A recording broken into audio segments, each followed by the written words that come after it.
Diriwayatkan kata Imam Qurtubi dalam sebuah khabar, dan khabar berarti juga sebuah riwayat, bahwa salah seorang Nabi pernah berkata kepada malaikat maut alaihimussalam, tidakkah kamu punya seorang delegasi yang kamu suruh datang mendahuluimu supaya manusia bersiap-siap menyambut kedatanganmu?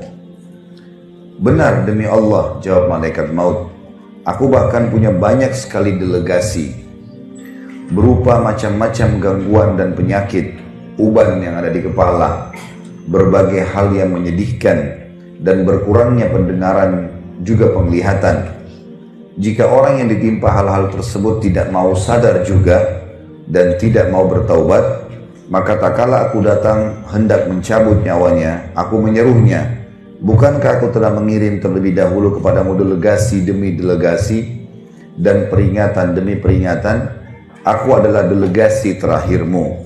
Tidak ada lagi yang lain sesudahku, dan aku adalah peringatan terakhir. Tidak ada lagi peringatan lain sesudahku. Tidak ada satu hari pun di mana matahari terbit dan terbenam, melainkan malaikat maut menyeru, hai orang-orang yang telah berumur 40 tahun, inilah saatnya kalian mengambil bekal. Selagi kalian masih berakal, anggota-anggota tubuh kalian masih kuat perkasa, hai orang-orang yang telah berumur 50 tahun, telah dekat saatnya memetik dan panen.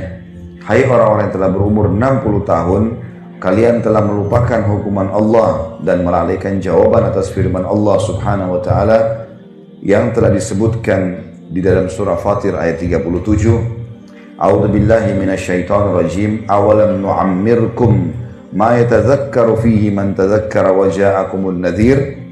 Bukankah kami telah memanjangkan umurmu dan dalam masa yang cukup untuk berfikir bagi orang-orang yang mau berfikir, dan bukankah telah datang kepadamu an-nadhir atau pemberi peringatan? Sampai sini dulu. Khusus lembaran ini kita harus mengambil pelajaran penting Bapak Ibu sekalian, dan sekaligus menepis beberapa persepsi negatif tentang masalah mati. Misal, orang menganggap nanti sudah keriputan, sudah tua sekali, udah bungkuk badannya, baru dia mati. Ini persepsi salah. Karena banyak yang masih bayi mati, remaja mati. Persepsi yang lain, orang menganggap dia akan mati kalau masuk rumah sakit, sakit parah, di ICU. Maka ini juga persepsi yang salah. Karena ukuran rumah sakit dibandingkan dengan jalan raya, mana yang lebih banyak manusianya? Di jalan raya. Ruangan ICU ada berapa di rumah sakit? 1 atau 2. Mana manusia miliaran? Berarti persepsi orang yang menganggap bahwasanya sakit dulu baru mati itu keliru. Karena sedikit sekali orang masuk rumah sakit. Gak banyak. Gitu kan? Lebih banyak orang yang lewat lulalang depan rumah sakit. Kalau ada persepsi yang lain juga mengatakan mungkin kalau tabrakan tiba-tiba ya, atau terjadi pembunuhan, perampokan baru mati, ya juga keliru.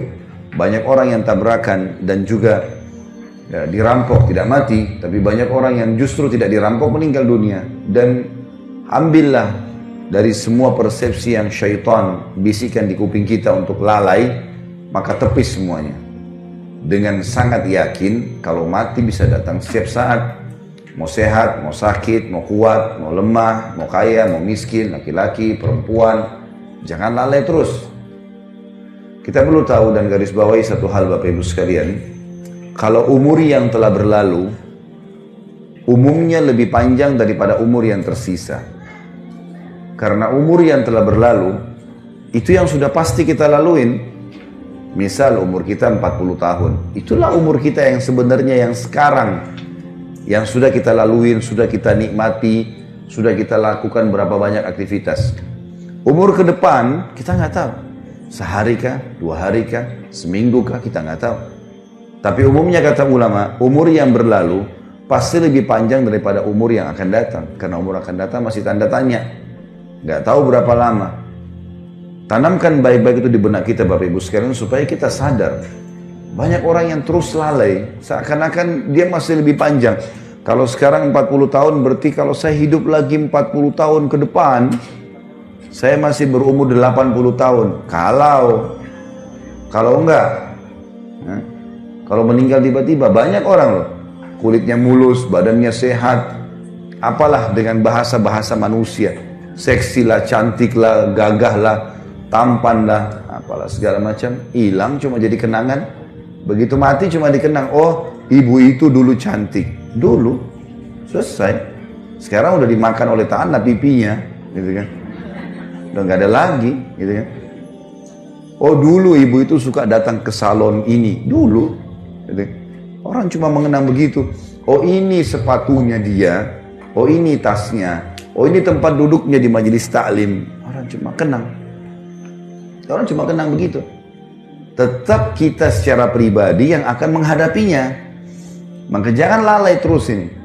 Seorang mukmin dan mukminah harus cerdas. Dari perbuatan bermanfaat apa ke perbuatan bermanfaat apa. Gak ada gunanya kita lalai. Karena tidak ada waktu ini. Kita sedang berpicu dengan waktu. Jangan terus-menerus mengiyakan syaitan sampai kapan. Gampang, nanti gak usah amalan sunnah. Kan cuma sunnah. Begitu terus, godanya sama. Berapa tahun Bapak Ibu digoda begitu sama syaitan? Dan berapa kali kita mengiyakan? Syaitan berharap buku amal kita kosong. Supaya gak ada amalan. Dan dia jeli setiap hari itu. Usahakan hari ini mana yang bisa bolong nih. Harus dibolongin sama dia. Dan kita tidak bisa perbaiki. Sekali dia berhasil bolongkan, ini misalnya tadi malam gak tahajud, biar kita nangis darah, gak bisa lagi perbaikin. Sekali gak duha nih, pagi ini masih ada waktu, habis taklim sebentar sholat duha. Sekali gak duha, maka target syaitan supaya buku hari ini, di tanggal ini, di buku lembaran kesekian, dia kosong duhanya. Dan nyesel-nyesel nanti hari kiamat. Coba seandainya dulu. Dari ruangan taklim cuma nyebrang ke musola, di masjid sebelah. Gak ada susahnya. Saya berapa kali masuk ke situ sholat duha, 1-2 orang ibu ada yang masuk di musola. Yang lainnya mana? Husnudzon, mungkin sudah sholat duha di rumahnya. Alhamdulillah. Alhamdulillah. Baiklah. Masya Allah. Karena duha itu yang paling baik pada saat unta merasa panas.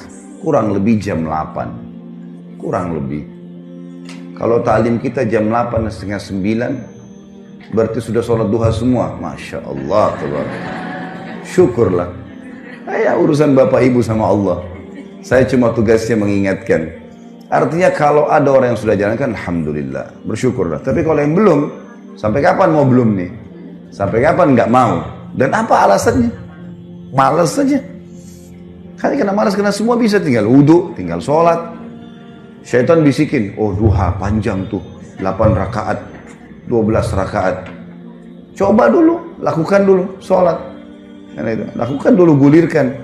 Karena syaitan akan kesulitan menggoda kita, Bapak Ibu sekalian, kalau kita sudah memicu gas ibadah. Seperti orang kalau sudah mulai, enggak, saya programin, mulai besok saya nggak boleh luputkan duha, atau mulai hari ini saya nggak boleh luputkan sholat malam, saya nggak boleh luputkan selembar Al-Quran setiap hari. Misal, zikir pagi sore, komitmen kan, itu kita seperti sedang lari, sudah mulai dari garis start. Musuh kita, untuk mengalahkan kita, dia harus lebih cepat daripada kita. Syaitan paling gampang, kalau orang belum start, nggak mulai-mulai gitu. Al-Quran tahu keutamanya, tapi nggak pernah baca. Duha tahu, tapi nggak pernah sholat. Sedekah tahu, tapi nggak pernah diamalin. Maka orang seperti mau lomba lari, dia belum memulai. Maka oleh rivalnya diketawain aja dia. Gampang orang ini. Tapi kalau kita sudah mulai programkan, kita seperti lagi lari. Speed kita 30, musuh kita syaitan harus 40 untuk ngalahin kita. Kalau dia 30 juga bersaing, nggak bisa ngalahin kita dia. Karena kita sudah mulai. Maka memulai dulu. Mulai lakukan, programkan. Jangan lalai terus, seperti itulah. Delegasi-delegasi yang dari malaikat maut sudah banyak. Dijelaskan dalam paragraf ini. Adanya uban, mulai melemah, tidak seperti dulu lagi. Penglihatan, pendengaran. Enggak Ustaz, saya masih kuat semuanya. Baiklah, kalau gitu tunggu panggilan yang terakhir nanti. Kalau tetap merasa begitu. Tiba-tiba nanti datang malaikat maut baru nyesel. Coba dulu ya. Nah, coba dulu nggak ada gunanya.